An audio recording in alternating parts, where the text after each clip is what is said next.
Eu vou convidar os debatedores para sentarem aqui à mesa, doutor Breno Caiafa, Carlos Sassi, Ivar Dex e Sérgio Meirelles. Enquanto eles se aproximam, eu aproveito para dizer que a gente vem vendo através dos anos a qualidade dos nossos serviços de emergência, como tem progredido. A gente teve aqui uma apresentação excelente do Tales, que é um residente do Miguel Couto, e quando o residente quer essa desenvoltura, a gente imagina como não está o resto do Estado. Apesar do Tales ser residente do Miguel Couto, ser staff no Andaraí. Mas a gente vê que os hospitais estão muito bem preparados em termos de recursos humanos. Então, Caiafa, por favor. Gostaria de agradecer ao professor Luiz Alexandre pelo convite e também homenagear o serviço pelos excelentes resultados, não só por ser referência a pacientes politraumatizados, como o Hospital Miguel Couto também é referência de pacientes diabéticos, isquêmicos, realiza revascularizações, cirurgia de aneurisma, de varizes, até mesmo ligadura subfacial de perfurante via endoscópio. E o doutor Luiz Alexandre ainda tem que administrar a mídia, né? E se esquivar dessas reportagens oportunistas, né, que se aproveitam da desgraça alheia e omitem a capacidade e a boa vontade de todos os integrantes do serviço. O assunto é empolgante, né? E é isso que a gente veio aqui comentar. Algumas lições que a gente tem depois de uma apresentação dessa é da importância da experiência de trauma para a formação do cirurgião vascular. É o exame minucioso, né? A avaliação clínica precisa, o poder de decisão, o poder de atenção, o julgamento rápido, porque muitas vezes o retardo no reparo, no diagnóstico da lesão, pode ocasionar um insucesso na cirurgia, mesmo se ela for bem realizada. A outra lição são as próprias estatísticas, né? que são preciosas, né? A comparação dos resultados faz com que a gente possa aprimorar a técnica, né? E rever as condutas. Assim foi com o De Baker depois da Segunda Guerra, Norman Hitch depois dos grandes confrontos norte-americanos, e com isso melhorar também a conduta de todo mundo. Alguns assuntos que eu gostaria de comentar, basicamente, é para a gente não esquecer de algumas etapas importantes do tratamento da lesão vascular, que às vezes ficam só em apresentações e livros. Uma delas seria a restauração venosa. Restauração venosa é de suma importância, né? Muitas vezes desprezada ou esquecida. A ligadura venosa pode comprometer a patência da reconstrução arterial, pode aumentar o índice de fasciotomia, né? Que chega a 80%, você descreveu, e também provocar sequelas, né? Como deformidade em perna e insuficiência venosa crônica, principalmente são pacientes jovens. Tem importância. E o outro é a utilização do estante temporário, que a gente comenta em apresentações, mas é pouco utilizado, né? E, por último, ter peito, né, para indicar a amputação primária. Saber indicar e realmente indicar quando ela for necessária. Gostaria de saber se existe, quer dizer, se não existe estatística, mas é uma ideia para novos trabalhos, né? Alguma estatística em relação a reparo de veia, né? Índice de fasciotomia relacionada a isso, e quais foram os critérios realmente do serviço na amputação primária, se utilizou esses critérios apresentados. Certo. A lesão venosa tem sido muito estudada em alguns trabalhos. Os trabalhos que eu tive a oportunidade de ler, todos eles recomendam a reparação dessa lesão venosa, desde que você tenha como fazer essa reparação venosa. A reparação venosa, a taxa de insucesso dela é infinitamente maior, a lesão arterial. Eles ainda citam a trombectomia dessa veia, porque alguns estudos têm visto que a formação de trombos, principalmente ao sítio de lesão na veia, pelo tempo que ficou extasiada essa veia, pelo tempo que não houve fluxo. E, obviamente, diminui o índice de fasciotomia, você tem um deságue melhor da sua artéria, do fluxo de volta. Quer dizer, é de suma importância, sim, a reconstrução venosa. Reconstrução venosa, ela não é advogada naqueles pacientes que estão grávidos, pacientes que você tem que tirar de sala logo, levar para um CTI. Então, você vai restaurar a perfusão do membro e lesão venosa você vai ligar. Mas, quando você tiver a oportunidade, sim, vale a pena você reconstruir essa veia. Muito obrigado, Caiafa. Muito obrigado. Sassi, por favor. Bom, parabenizar a equipe aí pelo trabalho, né, excelente. Alexandre, pelo convite. Sobre lesão venosa, né, a gente tenta sempre o reparo, né, só lembrando que o reparo deve ser o mais perfeito possível, né, que a veia é mais sensível, né, e você deve fazer anticoagulação, né, para operatório de rotina, né, diferente da lesão arterial que a gente usa só anticoagulante, né. O uso da arteriografia, né, a gente, como você falou, são duas indicações principais, né, que é para você excluir, né, a lesão arterial no trauma suspeito e para você planejar, né, PAF múltiplo, ou então fraturas múltiplas, né, e é o que a gente vê aí nos hospitais, às vezes o paciente rodar hospitais, até município, por uma arteriografia com indicação já é de cirurgia primária, né, uma fratura exposta de perna, eu vi o paciente rodar esperando a arteriografia e ele precisava de uma abordagem cirúrgica imediata, né.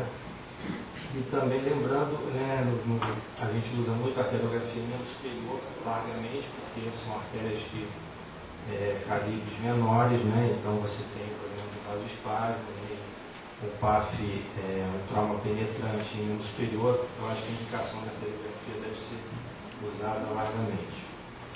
Entendeu? No caso de suspeita de vasoespasmo, né, a gente usa também muito a arteriografia.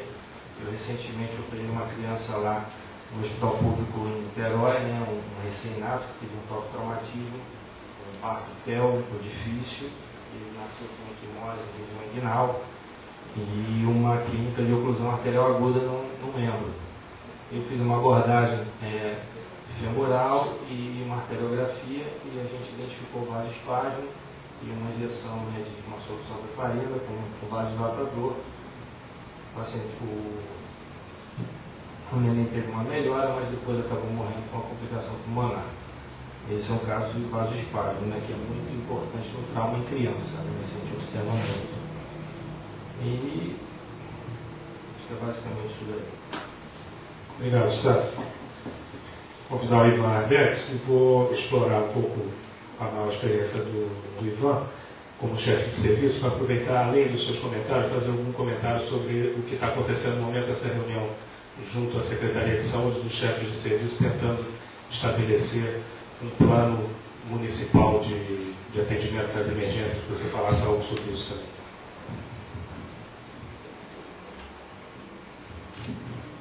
Agradeço ao Alexandre o convite e parabenizo a apresentação do colega Thales, que, apesar da juventude, uma apresentação brilhante.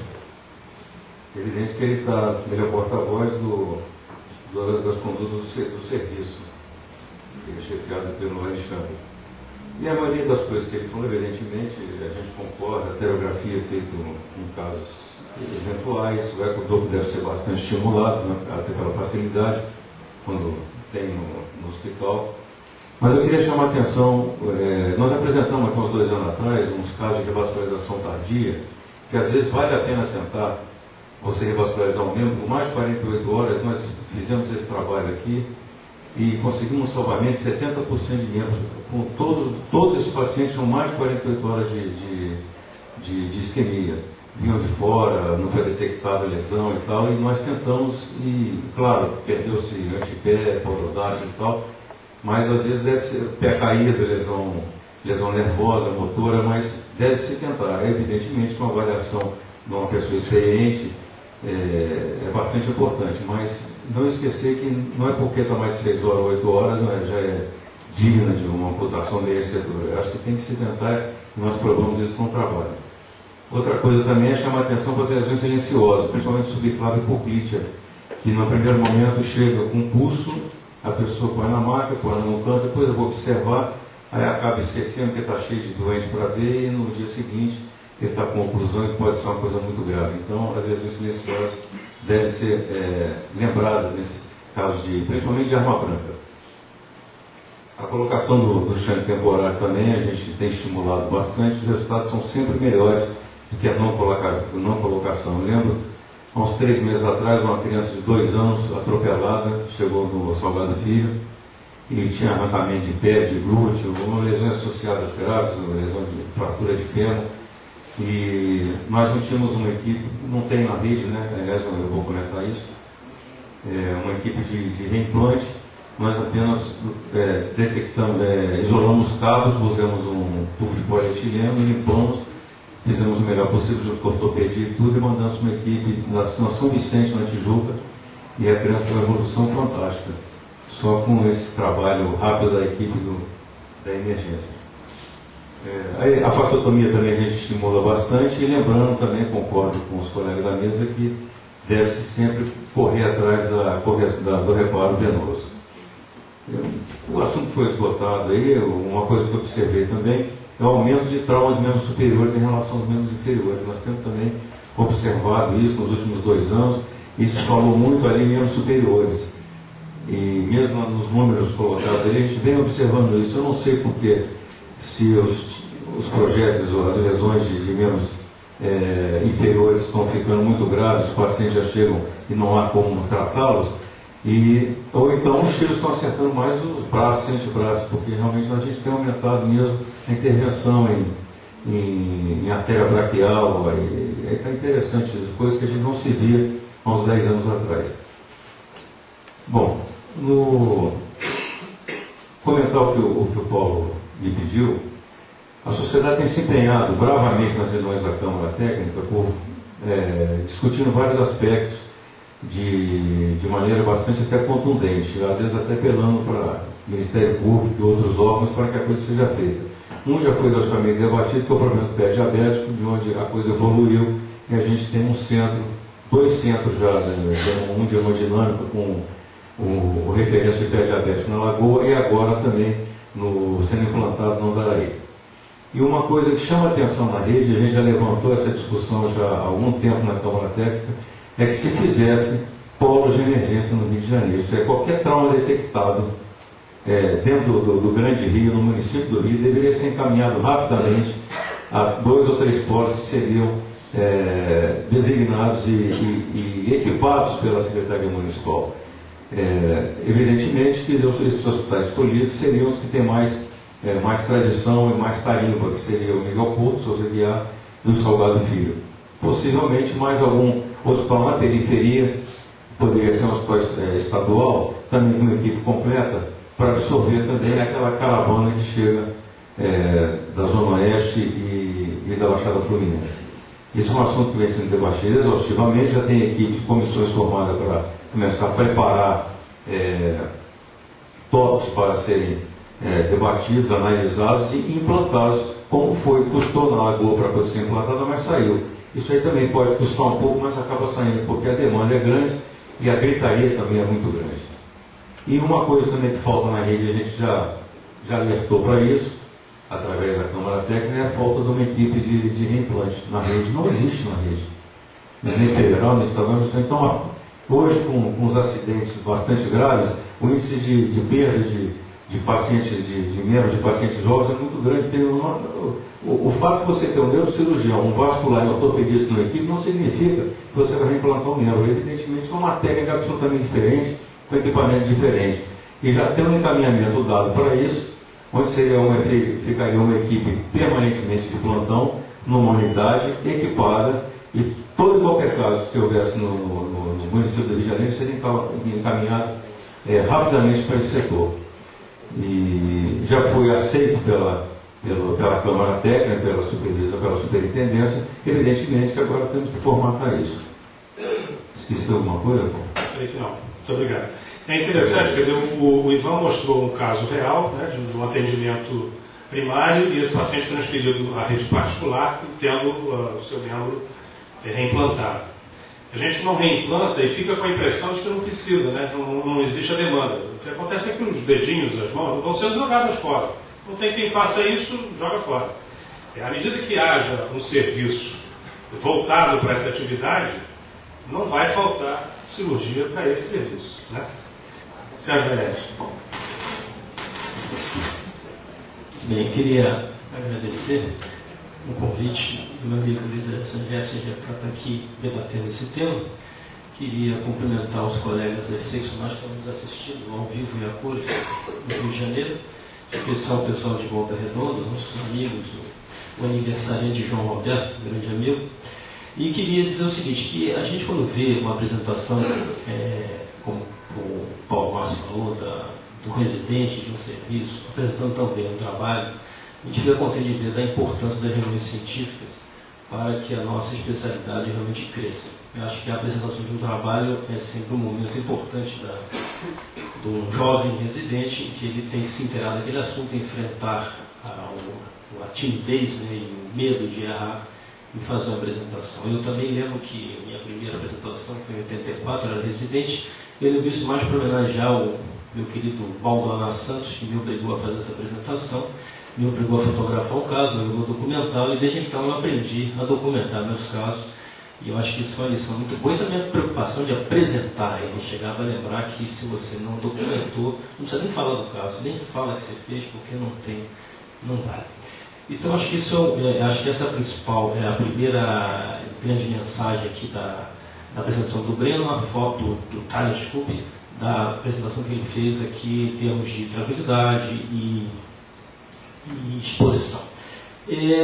Eu acho que na apresentação eu vi algumas coisas interessantes, queria lembrar, quer dizer, ele enfatizou, lembrou o uso do chant, que a gente poucas vezes vê os colegas falarem sobre isso, o uso do chant, a importância da amputação primária, né, da discussão sobre esse assunto, que tem vários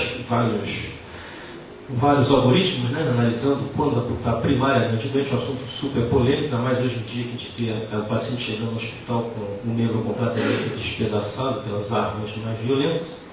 Acho que ele falar que não há um aspecto sazonal no trauma, achei super interessante, que isso foi necessário esse levantamento.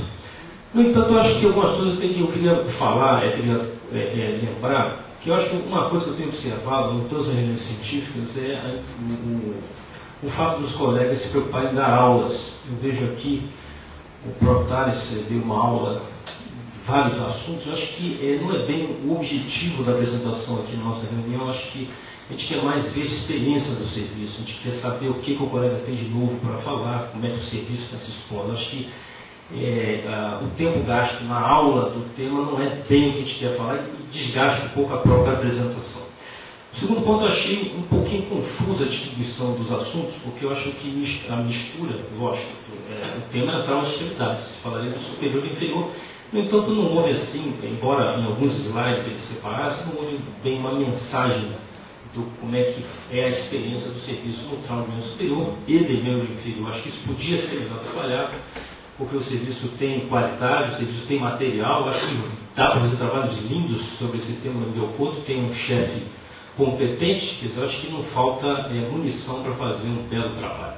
Por exemplo, eu analisando a forma de reparo, eu acho que concluir que a nossa terminal é a principal forma de tratamento, mas muito simples, muito resumido. Acho que a gente podia, por exemplo, eu vi na tua apresentação, havia interposição com veia na forma de reparo. Acho que é um dado importante você lembrar que a gente, quando está numa situação de trauma, deve se valer da interposição, porque, embora seja tentador tracionar o vaso para fazer uma anastomose de solo, muitas vezes você é obrigado a ligar várias colaterais e pode fazer uma trombose precoce pela tensão, sem contar aqueles casos que a gente faz a anastomose com a perna dobrada, quando estica não dá para ficar, quer dizer, uma situação complicada. Então, acho que a lembrança da interposição venosa seria importante na tua apresentação, que vocês fazem, né?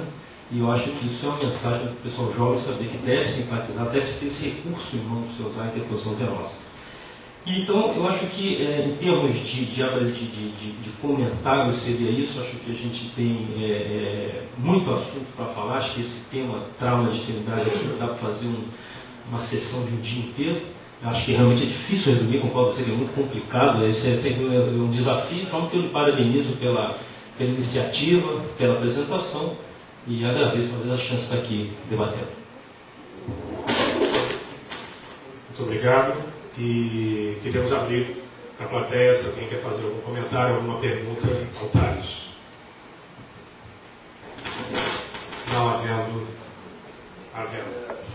Trauma venoso inferior é muito discutido, né? É um tema que tem artigos e artigos que falam uma controvérsia impressionante. Mas eu acho que é uma coisa importante, que muitas vezes na discussão dos temas, quando se fala de trauma inferior, é que não se cita a necessidade ou não da invalidação, principalmente diante de uma lesão venosa.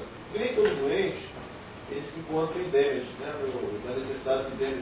Você às vezes tem uma lesão isolada da poplítea com a lesão de veia, e aí? Quer dizer, a gente não cita a heparização, é importante essa heparização, ela deve ser feita, não deve ser feita. Eu acho que é importante que você, se o serviço tem algum tipo de informação sobre esse caso.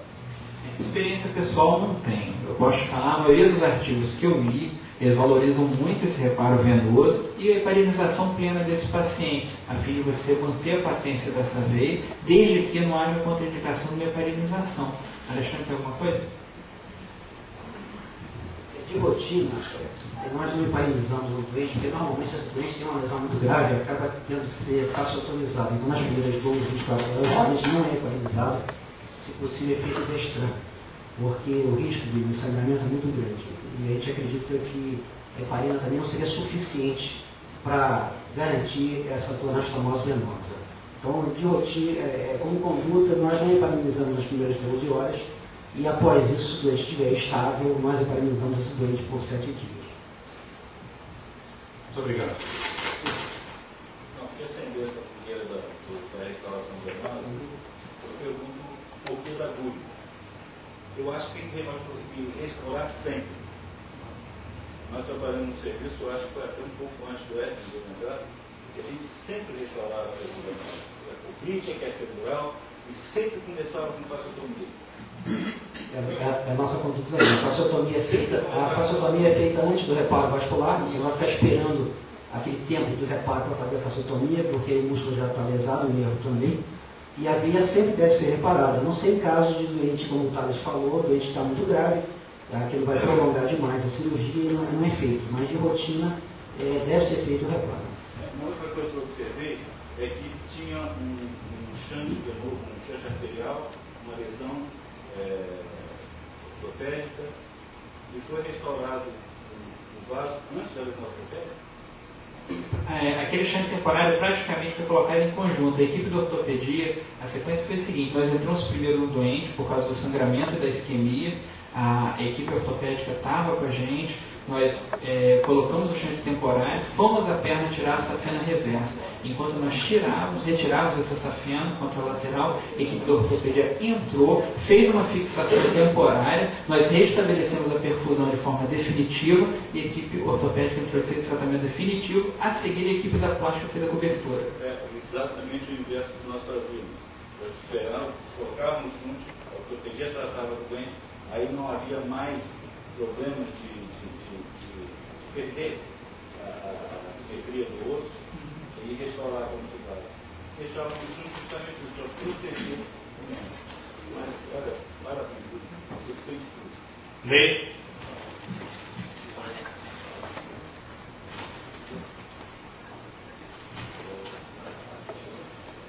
Apenas lembrando, quando o Ivan falou de Câmara Técnica, o Ivan está falando da Câmara Técnica da Secretaria Municipal de Saúde.